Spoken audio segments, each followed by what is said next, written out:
Yay. We should. Okay, no. Your sister said we should laugh away from the mic. Yeah, no. And we fucked it up in the first 2 seconds. First 2 seconds. No, thank you, Anna. Like, she actually has training to be a DJ, so I guess we should follow good advice. We should follow good advice. Okay, so that's the first 20 seconds of the recording. Okay, so Guys, welcome. Okay, no, yeah. Welcome to the 4th episode of Downtime Dudes. All right. For those of you who do not know us, my name is Lance. My name is Toby. And tonight we're going to talk about heroes. You know what? That is our topic. And I want to talk about my personal favorite heroes, the ALPH community. Dude, we did it. Oh man, no, yeah. It took a lot of effort. It was a very hectic 2 weeks, honestly. But it was all worth it. Dudes versus Cancer was insane. That was just 2 weeks, dude. That was 2 weeks. Oh my god. Dudes versus Cancer was amazing. How much did we make, buddy? Okay, so through a combination of player heroism, DM bloodthirst, and awesome cupcakes by January Velasco, we made 50,809 pesos. Oh, and let me go to Google real quick to convert that to dollar. No, to convert that to dollar. Oh, okay. Oh, sorry, keep talking. At current present value, we're talking about give or take. We're waiting. Just kidding. Okay, so guys, thank you so much to everybody who helped out. We created a post. I will refer to it so that I can thank you guys with my voice. Dead time. Okay, guys, so thank you to our players, ALPH, ALBGC. You guys came in droves to help. Fully Booked for being our venue sponsor. Adventurers Anonymous for helping out. The DMs were amazing. You guys are great. Dicecast and Celebrity Player Paul for coming in and raising some funds in the Tailspire game. Frillion or Cam, thank you so much. We love you. One of us. I love her more. Yeah. So I'm marrying her. Thank you so much for the art direction. JV, thank you so much for dropping by. You weren't even able to play, but you agreed to like document some stuff. That's amazing. Nana, thank you so much for being a runner. You were amazing. Always amazing. Yep. Thank you to our dungeon masters, Marek, Peter, Paolo. Happy birthday. Todd, January, and oh my god, Fiona kicked the ball into the goal. Your preferred sport analogy of choice. Touchdown KO. Your touchdown analogy. Insert here. Holy shit. She made 6,000 pesos on her own table. Oh my god. That is a hefty percentage of the amount of money we made. That's an 11%. If I'm doing the math. 12? Wow, you do math faster than I. Are you good? Hopefully I do. 11 to 12, yeah, pretty much. Okay, there we go. Philip and Eric for donating out of the goodness of your own heart. Quick funny story. I literally saw Eric in the parking lot the day after the event. He was in a car. We were walking to the mall, and he's like, "Hey, Lance, are you still accepting donations for Neil's charity event for Dudes versus Cancer?" And I'm like, "Yeah." And then he hands me money, and I'm like, "Damn, Eric, thank you, Eric of Gamers and GMs. Yep, thank you. Oh my god, and so generous. Yeah, quick update: the event made $990 what the fuck? worth of donations from just 6 Adventurers League tables and 1 Tailspire table. 1 Tailspire table, 4 auction items, 3 sets of dice, and a starter kit. I am impressed. 72 cupcakes. 72 cupcakes? 72 cupcakes. Did you eat one? I ate one. Yeah, I ate one. Which one did you get? I got the chocolate peanut butter one, the one that sold out immediately. I got Summer Shebang. It was freaking amazing. It's mango mixed berries. And like, I don't know why we're plugging this. Jan, are you still planning on making them? Because we're willing to buy them. I'm going to eat them on a day when I'm sad. They're freaking amazing. Oh my god. Everybody, big thank you from the Downtime Dudes. You guys are heroes. Yes. And now that we're out of the way, we're going to also put like a link in the description. Sorry, a link in the description maybe, and how you guys can also join and fight with Neil. Yeah. As he, fights cancer. The He just went through his third chemo session, and we're hoping that everything works out. The fight's never over for this. It's not over till it's over. It's like everything counts. Yep.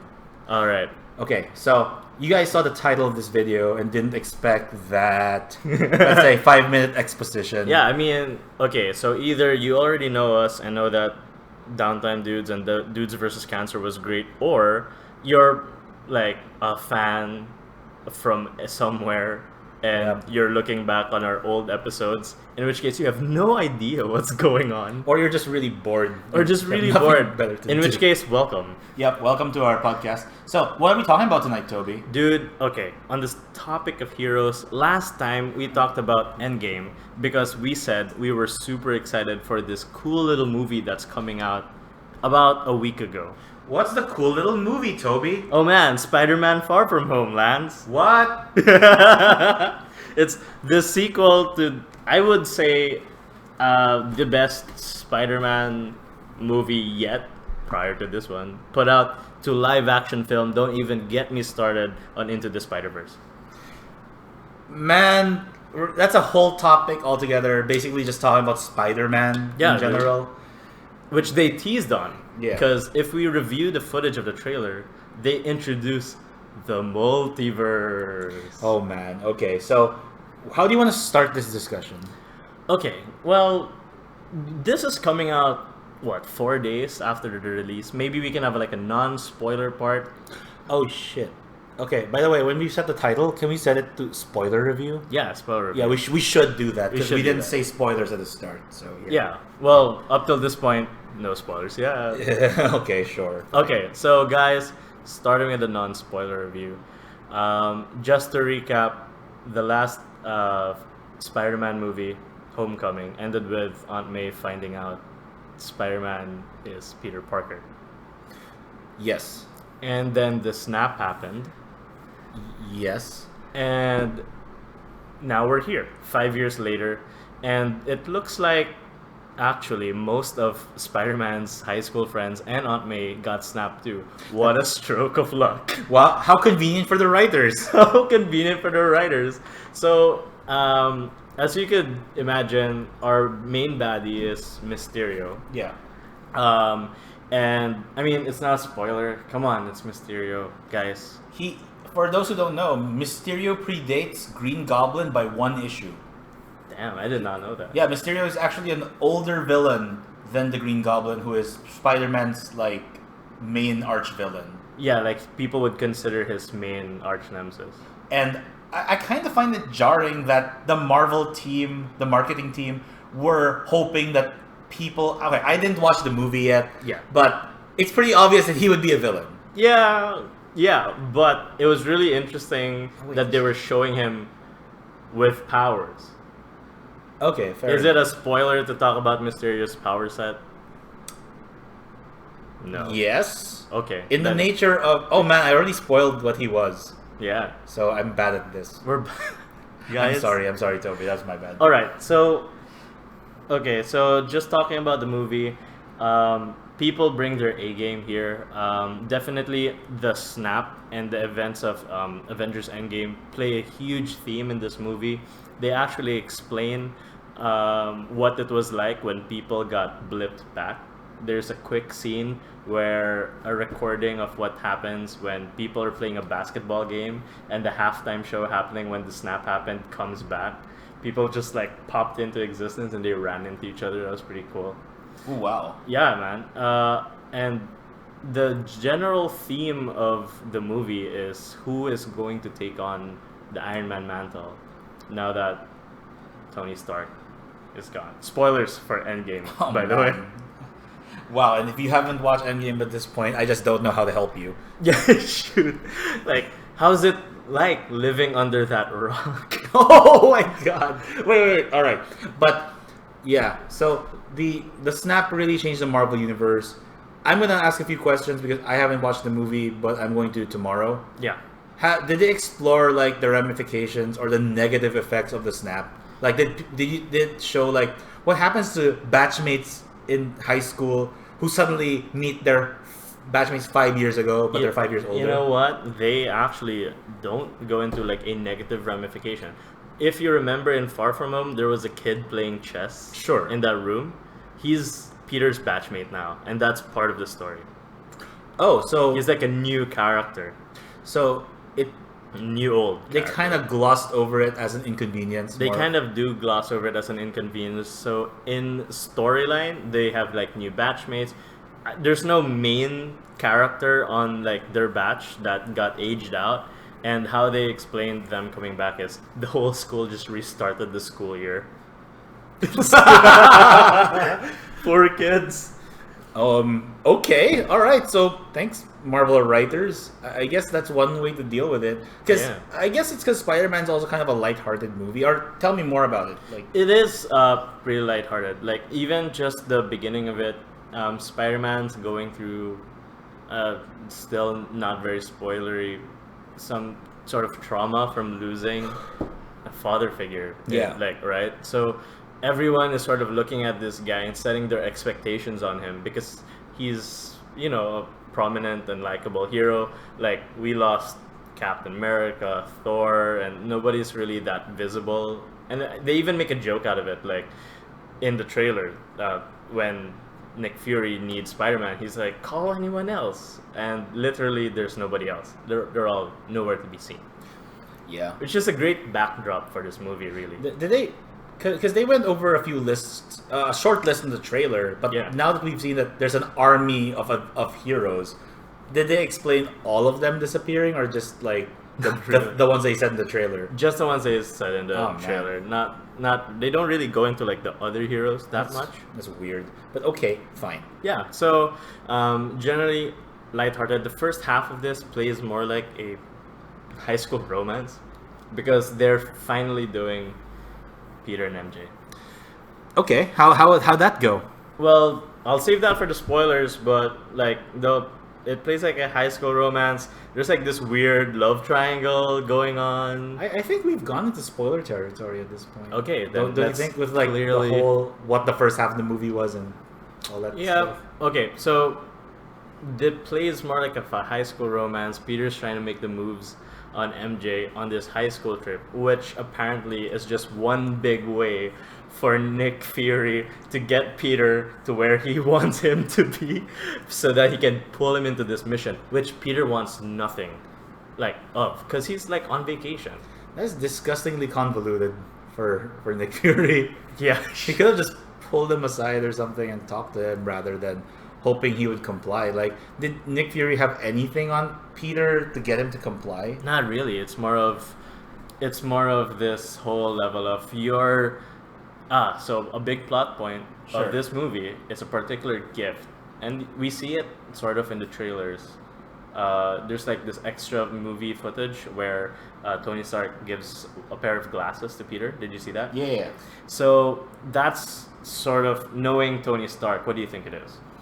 I'm going to assume that it can detect technology, and I think that's what glasses do. You know, Yeah, it it's like detects it's shit. souped up Google glasses, dude. Okay, that's So this thing is called Edith, okay. and it's an acronym for "Even Dead, I'm the Hero." Really? Yeah, it's amazing. So Wow, that's the most Tony Stark thing ever. I know it was amazing. So the sort of glasses act as a portal to a global defense system Tony Stark developed, Okay. and he put it in the hands of Peter Parker. He wanted to put a suit around the world. Yeah, man. And he But he gave it to Peter Parker.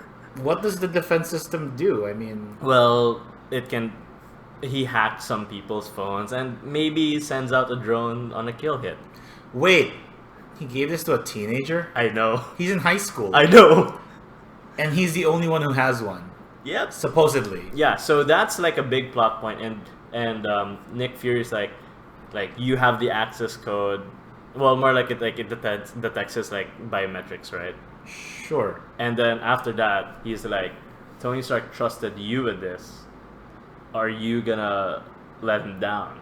So That's like the whole like people putting more pressure on his fucking shoulders, man.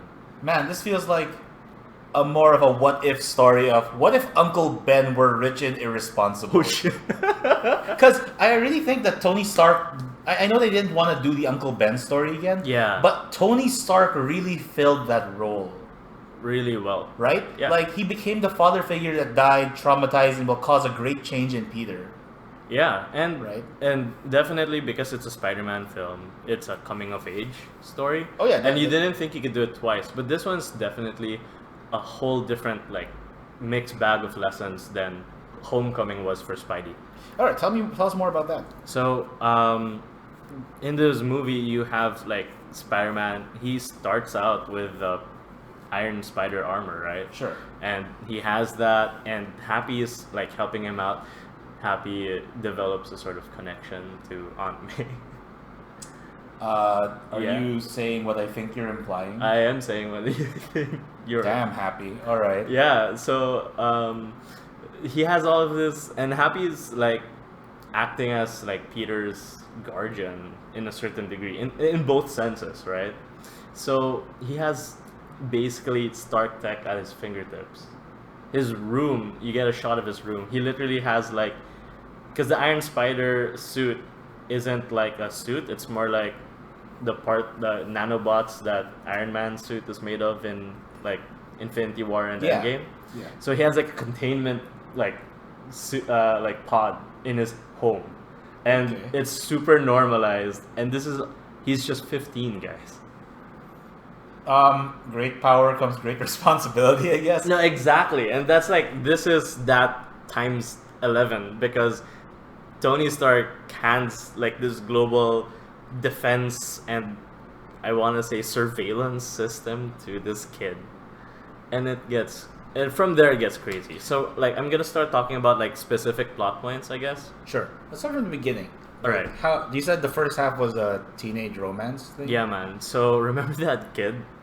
The actor that they use, like name in the description, maybe let's just say he's hot, right? He's that Phil Am. I'm not sure he's Phil, but he looked Phil Am to me. But he's got that Asian American boggy look. Okay, so And tell us about this kid you find hot, Toby. Sorry, that sounded wrong. Anyways, yeah. So go on. the actor. So that's where the love triangle goes in.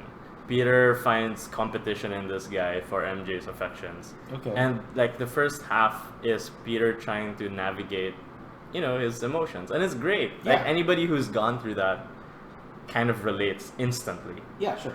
to what he's going through. And even with super strength, even with like his Peter tingle, that's what they call the Spidey sense now. The Peter tingle? He's a massive dork and he can't get away from it, dude. And it's charming as all hell. Tom Holland plays this pitch perfectly. He is just the perfect kind of like nerd awkward. Would you say The that... endearing awkward the whole way. Sorry. Would you say Zendaya and Tom Holland have good chemistry? Yes. So like... Better. Well, Zendaya didn't have much to do in Homecoming, I guess. Yeah, she did. But Yeah. how about... No, I mean for Far From Home. Yeah, Like, yeah. But in Far From Home is definitely much more screen time, two of them, and it's quirky and cute and endearing, and they play it perfectly. So and they don't really put a lot of time and attention to like the blip. That's what they call it because they didn't see the snap. It's funny. okay, to give me some reference, did they have better chemistry than Andrew Garfield and Emma Stone? Because honestly, in those movies, while I went in it for an action flick, I felt a lot of people felt the romance overshadowed the action aspect.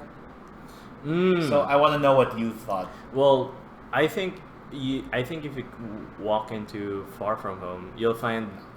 I think if you walk into like Far From Home, you'll get this feeling that at the beginning, I'm walking into like this romantic comedy, Sure. and then they get into the action afterwards. Once they've built, I think at this point when they started the movie, they realized we have to build some sort of audience buy-in into MJ. Okay. So they put in a lot of time into not just MJ but the other classmates because they're all on this adventure. And like in the trailer, you know how Happy is like, kids, like get in the plane. I work with Spider-Man. You work for Spider-Man. I work with Spider-Man. They actually get into like looped into this whole trouble, and the movie takes an extra amount of time to be like, these are the kids. These are who we've got, and they're cute and endearing, and you should care for them. Okay, what's cool about MJ? What's not cool about how Zendaya plays MJ? Oh my god. I think like MJ kind of in the previous Sam Raimi movies was played out to be this kind of damsel in distress, if you get me. Yes. And then not MJ in the Incredible Spider-Man, sorry, Amazing Spider-Man, but again sort of more like a damsel in distress. But she kind of helped Spidey this time. Okay, sure. Halfway through the movie, Zendaya or MJ figures out that Peter is Spider-Man. Okay. And helps him out discovering something. How does she do that? Well, they get into a fight halfway in the movie where Mysterio and Spider-Man, Mysterio still under the guise of being a hero, has to sort of like fight away this like fire monster. Sure. And through the course of sheer luck, Spidey is able to web up, and I'm gonna reveal it. Mysterio's bullshit and all of his powers don't exist. What you see when you're seeing the action scenes is a hologram generated by sort of floating drone, weaponized drones, using the same technology you've already seen in Captain America Civil War when Iron Man put into real life his last memory of his mom and dad. You remember that scene? Oh, wow. Barf. They brought Barf back. They brought Barf back. They made it such that Quentin Beck was the guy who developed the Barf technology. And if you remember how realistic that looked, they ride that hard. And that's why the whole thing is like realistic and everyone buys it. Okay, so in this case, holy shit, so Mysterio is connected to Tony Stark in some way. That's the whole plot. Mysterio isn't working alone. He's working with a team of scientists, all who have a big like grudge on Tony Stark. Holy crap. So every Iron Man and Spider-Man villain thus far has had this issue with Tony Stark. Every Iron Man movie is, Tony was a dick to me, now I'm going to be a dick to him. I think, what's his face? The Vulture was also a Tony Stark hater. And wow, even in death, the MCU is still about Tony Stark. Yeah, pretty much. And like you have this whole story and how Tony Stark did things, and even like Barf, he's supposed to be like a hero already. He still like dicked a few people over accidentally, and they're like, Tony's gone. There's space for a new hero, and that's gonna be us. Okay. Right. So when they reveal that Mysterio, it's all a facade, it's all of a show. Sure. He's using floating weaponized drones that have like holographic projections that can create like these amazing illusions. Okay. Illusions that can project even on people. So when the first combat between Mysterio and like Spider-Man happens, you get the most trippy scene of like Mysterio projecting onto Spidey like his pajama suit, and they are fighting like in a hospital that goes into the morgue, and like they have a resurrected Iron Man. Oh, that's messed up. It's messed up. Wait, and then it looked like Marvel Zombies for a bit, and I was like, oh my god, that's amazing. Okay. Yeah, and everyone is sort of like punching Peter over the fact that he needs to carry on the burden of this legacy. Okay, that's fair. So, because we're talking about it already. Yeah. How did Gyllenhaal? How did Jake Gyllenhaal carry the mantle of Mysterio? Because he's actually a very popular villain. Yeah. And people were all worried that he would just be this really, really badly written character in the movie. Yo, dude, Jake Gyllenhaal was amazing. Now, some people said his acting was a bit flat. Okay. But then you realize that Jake Gyllenhaal is playing Quentin Beck, playing a superhero. At which point, the acting is superb. So he's acting as an actor. He's acting as an actor, and bro, Mysterio's bad guy suit, Yeah. the one that you see like in the trailer and stuff, the gold like chest Yeah. piece and the Yeah. green like bodysuit, it's just a costume. Well, of course it is. It's Yeah. it's all fake. His Okay. real villain costume, I shit you not, is a mocap suit. What's a mocap? What's a mocap? Motion capture suit. Oh my Like god. the triangles. Are you serious? Yeah. That's so he looks kind of like a dork then. So it's like so remember that clip of Benedict Cumberbatch like wearing that suit when he was playing Smaug in the yeah. so he looked like that. He looked like that, but he had a dome to capture his facial reaction. Like you get, he had the like that was their Mysterio, and it was great. They made that work. They made it work. Okay, so But that was the point, because they show you really quickly that if Spidey-Man slaps someone, and there's an occasion in this movie where he did, you get knocked out. Like it just takes one hit, right? because Spider-Man has super strength. Right, and Mysterio doesn't. So the way Mysterio fights him is by basically making him see nothing, and Peter's falling for it, and through the course of using his illusions, he has Peter stand on like some like train tracks, and then he gets run over by a bullet train. Like, And that's how the first fight ends, bro. He doesn't die. He doesn't. No, of course not. But Yeah, no, it like at that point you were like, holy shit, this guy is dark, man. Okay, so how do you think Jake did pulled him off really well? So was Mysterio like threatening, much more threatening, or would you say he was a better villain than the Vulture was?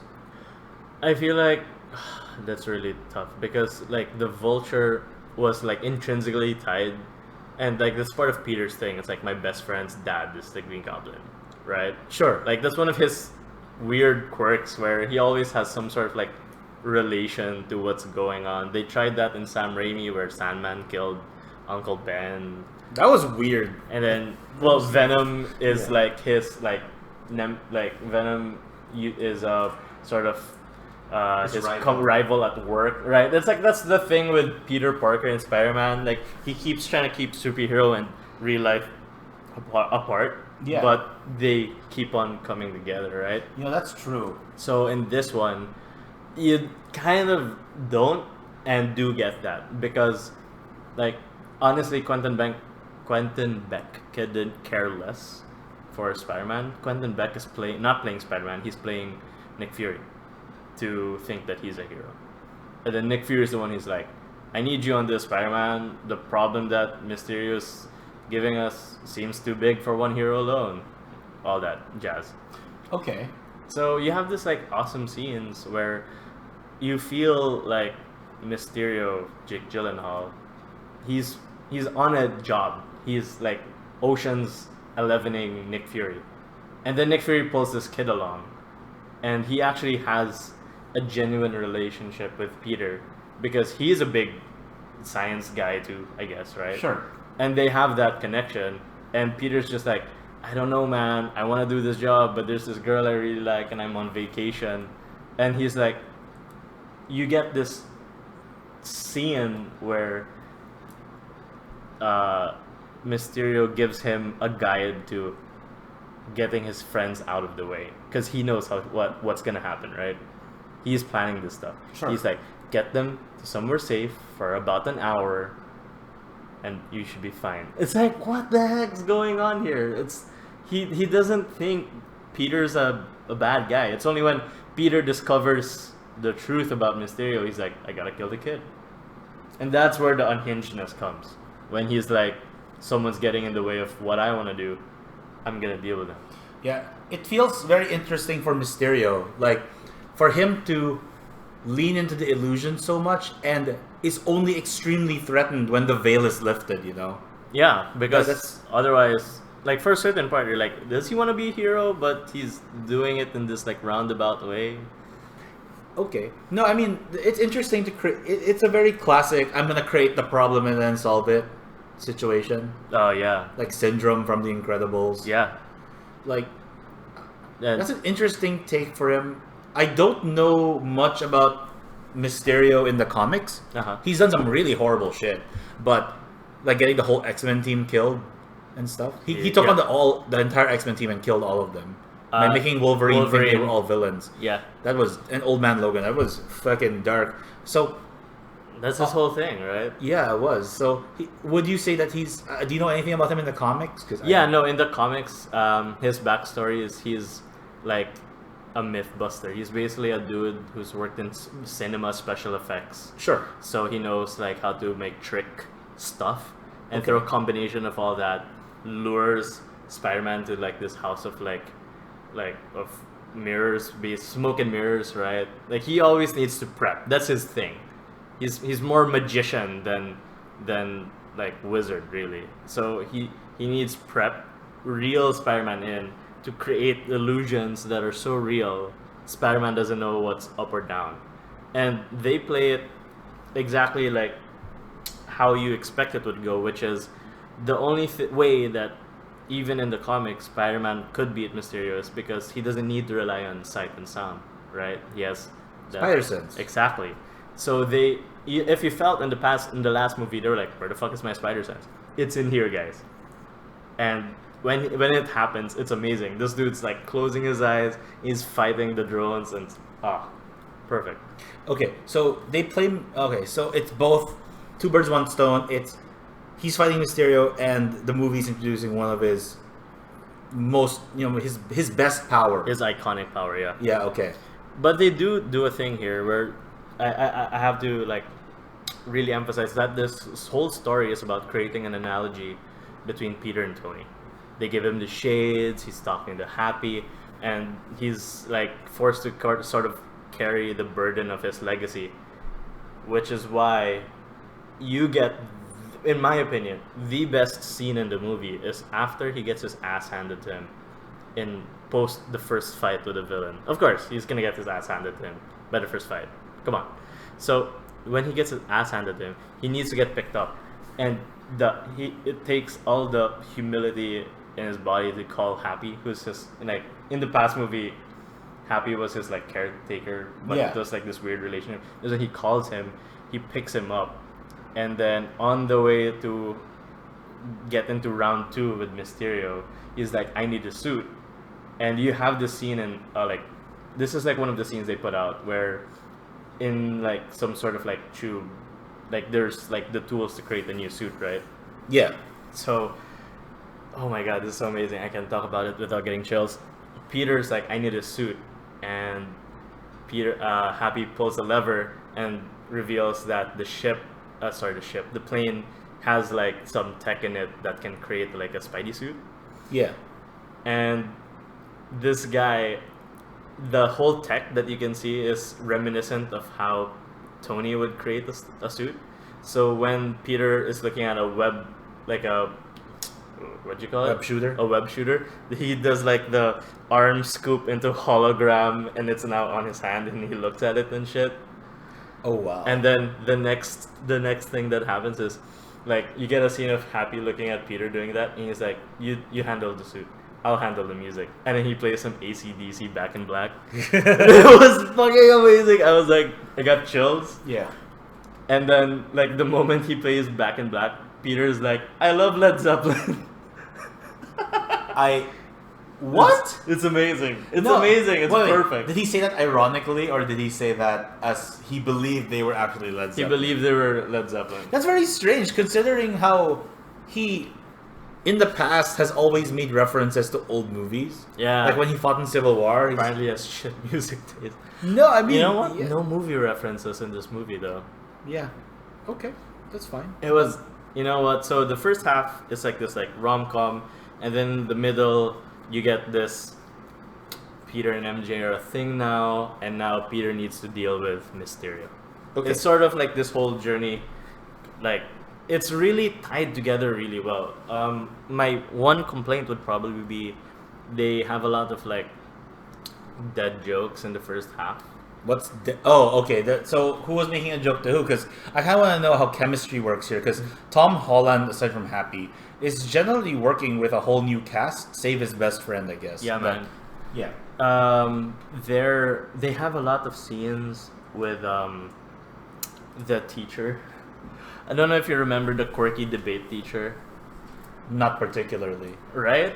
He's Kind of like, forgettable. He's like, what did I say about using the debate bell for comedic purposes?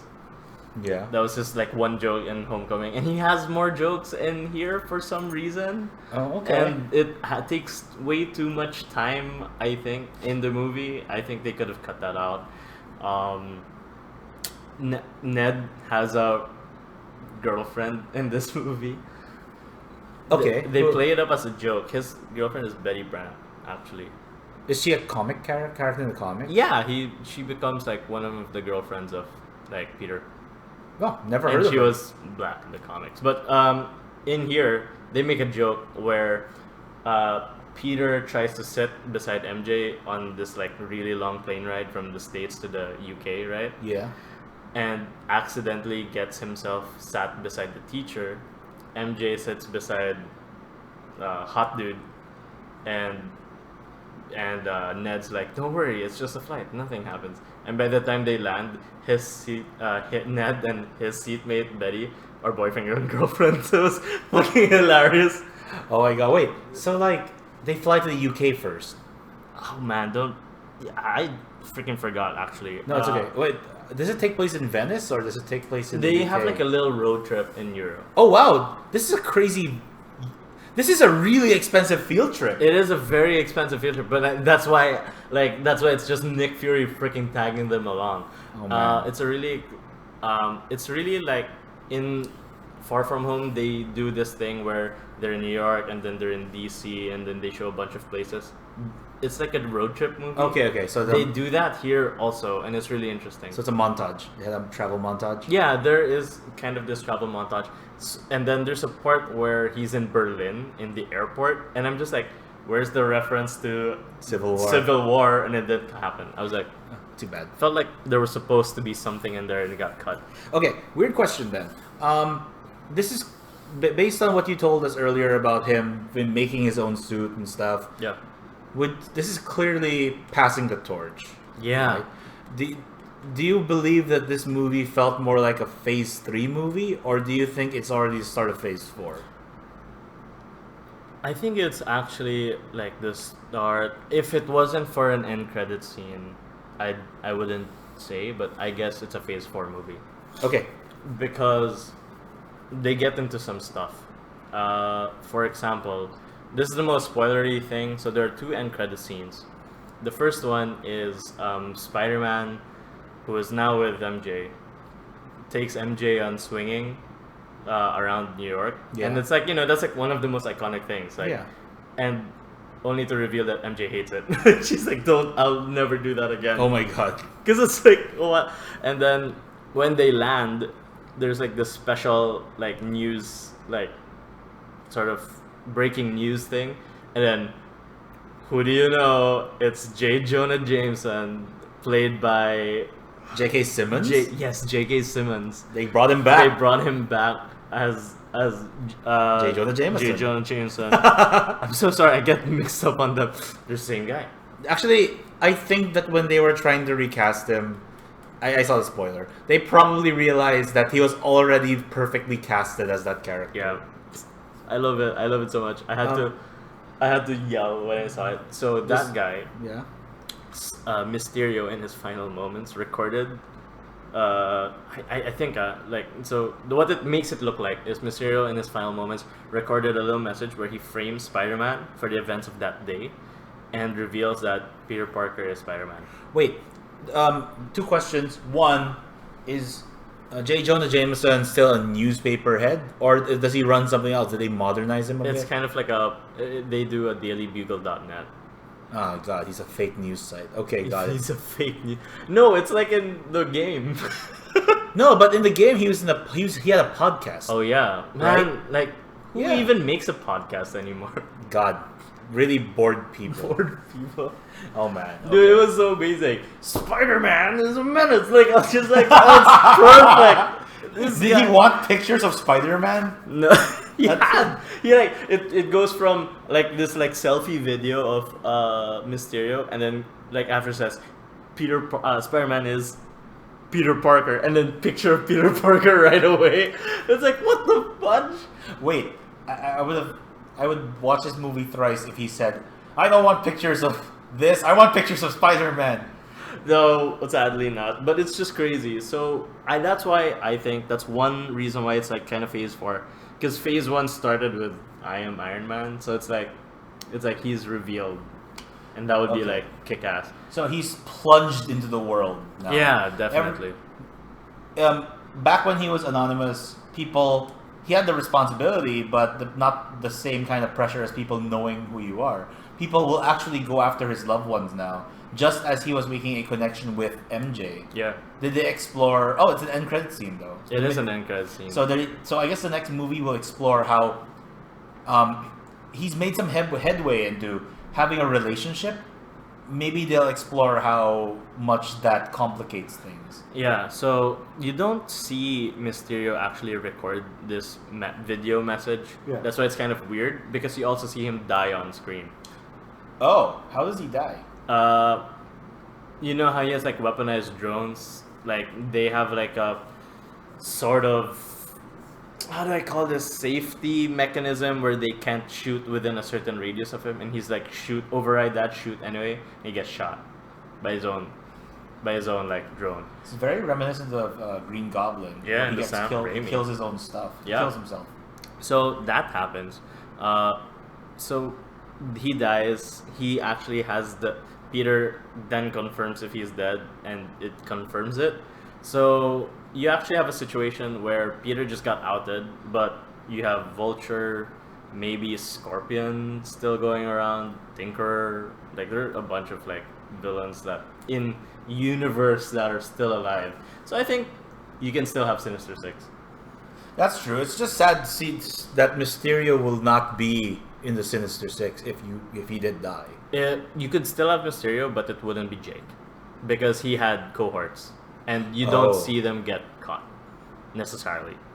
Okay, that's fair. In fact, they make this like reference where they're actually like hooked into Edith, who I recall I said is like this global surveillance and like what do you call this, protection sort of like system. And then just before in the final moments of the movie, some guy puts a USB into a laptop, and then you get very cinematic 99 to 100%, and then he pulls the USB out and walks off screen. You don't see who it is, and you're just like, what's that? I guess they're setting up Phase 4 then. Yeah, man. They're setting up the next major plot. What happened in the last end credit scene? So in the next end credit scene, you have a scene of Maria Hill and Nick Fury driving, and then it's revealed that they're Skrulls. It's actually the main Skrull from Captain Marvel, if you recall his name. I do not. I'm gonna Google it real quick. Okay, so they're Skrulls, and I'm just like, what? Secret Invasion? No, it's just freaking Nick. He gets on the phone, calls up Nick Fury, and he's like, okay, look, I gave the thing to the kid, and some crazy shit happened. How was I supposed to know he was a fake? And then Nick Fury, you get a shot of Nick Fury at a beach, and then it's a fake beach, and then it looks like he's on some sort of space station. It's like he looks like he's on vacation. He's wearing just like shorts and a t-shirt, but you don't know where he is. And I tried looking, and I don't know where he is. Okay, so if Nick Fury's in space, Talos, that's his name. Talos, there we go. It kind of has that's a Skrull's name. So if Nick Fury's in space, I think it sets up one of two things. Nick Fury, the Marvel Universe has traditionally had this organization called SWORD, right? Okay, go for it. And the other one is that Nick Fury is also known as the Man on the Wall. There was a time when Nick Fury on Earth was just a life body double, and he was the Man on the Wall. The Man on the Wall protects Earth from all the extraterrestrial threats and makes sure that 75% of them don't even make it to Earth. That's interesting. And SWORD is the space version of S.H.I.E.L.D., and it's known as the Sentient World Observation and Response Department. And was the spaceship look anything like that by any chance? You get an internal shot. Oh, never mind. But like, yeah, he definitely does see like this huge sort of like space station. We're looking at the the picture in the Wikipedia. It's very reminiscent of the Watchtower from like the Justice League. That's true. It does look like that. So it might with the introduction of Captain Marvel and the introduction of Nick Fury having to work through a Skrull on Earth. Uh-huh. It must mean that maybe the Skrulls were not given a proper homeworld, and maybe it kind of shows that the Marvel is going cosmic. Yeah, man. But this is like 5 years into the future. I can't imagine Talos went all the way to the end of space to find a house, and he's just like, I'll go back to the Earth. Like, I have no idea how they're gonna tie this together. I don't know if Captain Marvel 2 is announced already. No, but they're definitely working on Guardians, Marvel, and Black Panther. I think that they're going to split into two types of movies. Uh-huh. That one of them is going to be space, and the other one's going to be Earth. Well, if this is what I would call the first Phase 4 movie, Sure. they definitely didn't cue in, because like they definitely didn't cue in on who the next big arc villain is gonna be, and they might get into that. Like, you first see his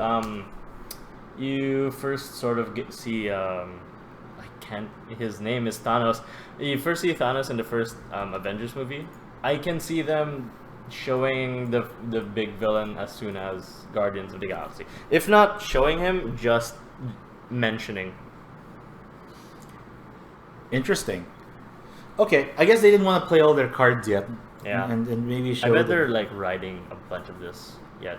Man, they bait and switch you, because they just did Spideyverse, and then they're like, yeah, like, I'm Mysterio, I'm from another universe. And the craziest thing is he said, you're in Earth 616, I'm from Earth 833. Did 616, isn't that like the real MCU? That is the main Marvel universe. Holy shit. That's crazy. They put it in there. I'm trying to remember if there's any like other like moments. You know what I was looking for? They were doing a backpacking trip across Europe. I was waiting for a Latveria like reference. Nuns Latveria. Oh reference. man, I think Doctor Doom would make another great super villain. Actually, he's like a Thanos level villain. He is a Well, yes, he actually tore Thanos' spine through his body, right, in one of those storylines. And Thanos had the Easily. Easily. It was when Doctor Doom became a god, essentially. I really, really, really want to fucking have them do justice to him, Yeah, man. Because he's only had really bad movie depictions. Okay, so, damn. So I'm actually really excited. You're actually really hyped to watch this now. Dude, I want to watch it again. And as always, as a Marvel film, acting is great and VFX perfect. Dude, the whole idea that they're playing Mysterio, they had to up the VFX, right? They had to up the special effects because it needs to look real. That's the whole point. And then when they do that, he's in the mocap suit, dude. Perfect. I bet it was so fun for the CGI dudes, because they had to do this one bit where they're playing a CGI battle, and because of like some like thing, like it pauses. Yeah. And it's like, that's so meta.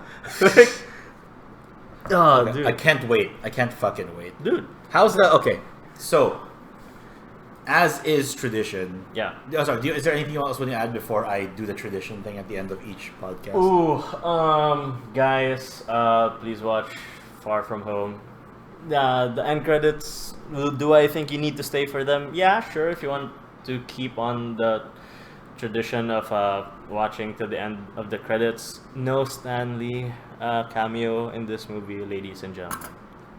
Really now? Yeah. No shit. Yeah.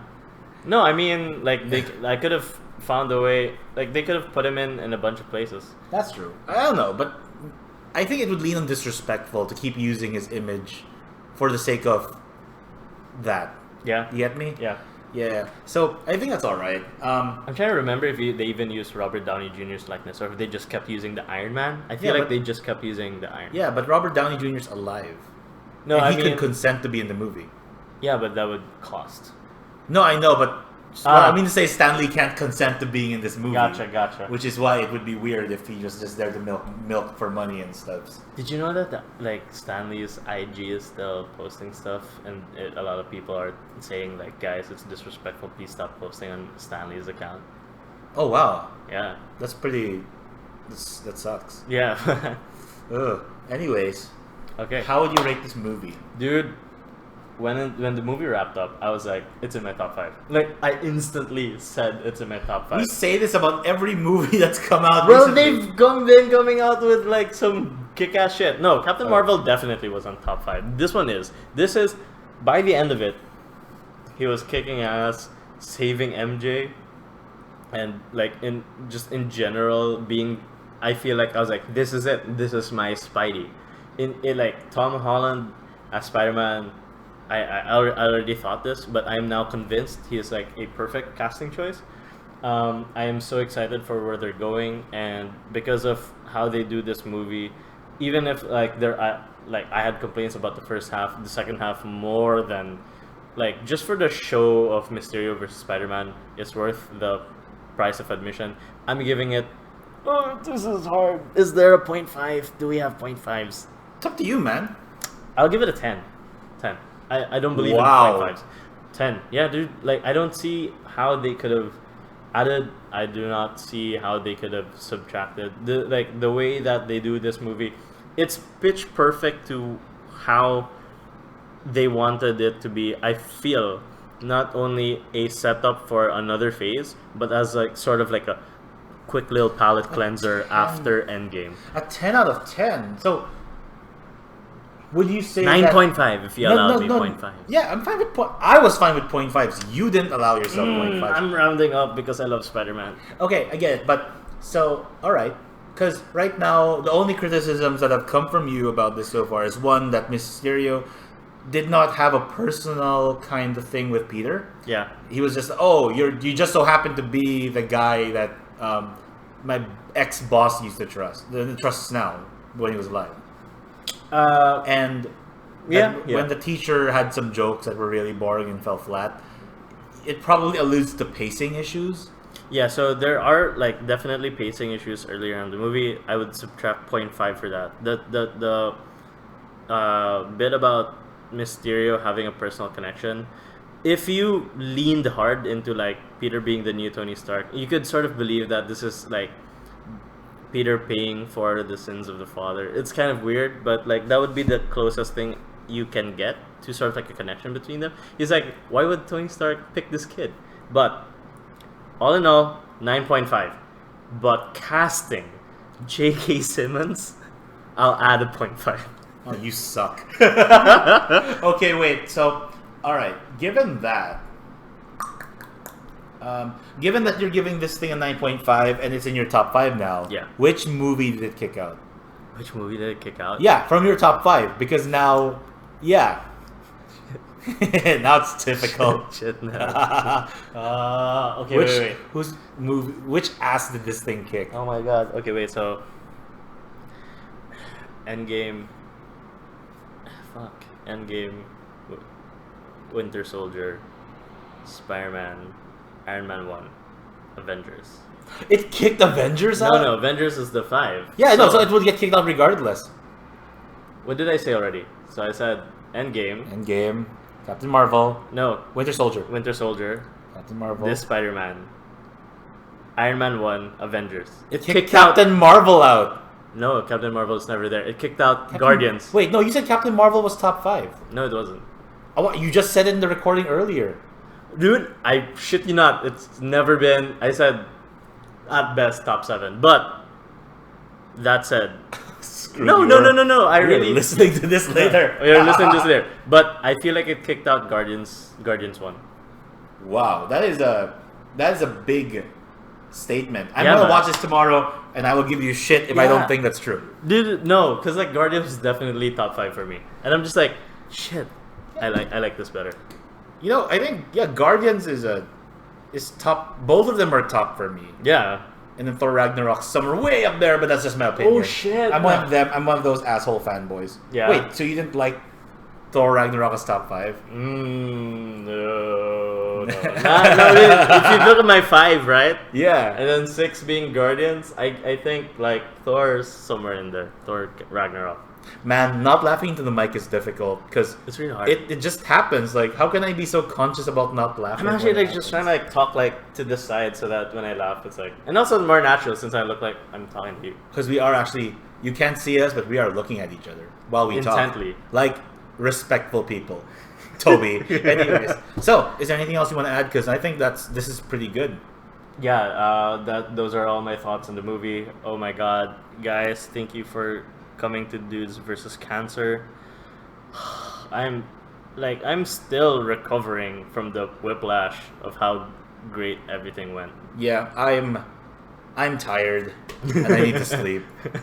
We need to sleep. Thank you for listening to us, guys. If you want us to cover a specific movie, whether it's out or not, Movie, series, anime. I can't commit to a series. That might be too much time, but we'll try. We'll try.